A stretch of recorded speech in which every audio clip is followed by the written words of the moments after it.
It began with an invitation, a crisp, handwritten note slipped under the door of an unassuming apartment. The engraved letters read, "You are cordially invited to an evening of revelation at the Meer Mansion. Midnight. Directions enclosed."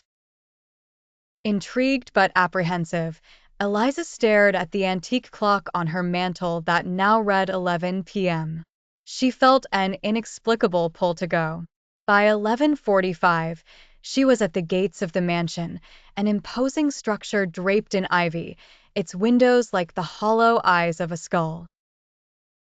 Fog swirled around her feet, and the iron gates creaked open as though by unseen hands, an unspoken welcome that chilled her to the bone. She stepped inside to find a grand foyer that was a cathedral of shadows. Candles flickered, casting spectral shapes that danced along the walls. A cold draft whispered through the hallways, carrying with it faint, disembodied voices. Eliza's footsteps echoed as she moved deeper into the mansion, and the door slammed shut behind her, sealing her fate. The hallway ahead seemed endless, with rooms on either side, each filled with relics. A broken music box here, a tattered doll there, a museum of forgotten despair. As she reached the end, the air grew thick, suffocatingly warm. Eliza pushed open a heavy oak door and found herself in a dimly lit parlor. At its center was a grand, ominous painting of a family, eyes seeming to follow her every move. She approached it, feeling an uneasy recognition. In a flash, the painting's surface rippled, transforming the smiling faces into grotesque, screaming visages. She reeled back, heart pounding. "Welcome, Eliza," a voice crooned. She turned to find a man, tall, with an air of timelessness, clad in antique garb. "Who are you?" she demanded, but he merely smiled. "A guide," he whispered, "to your past."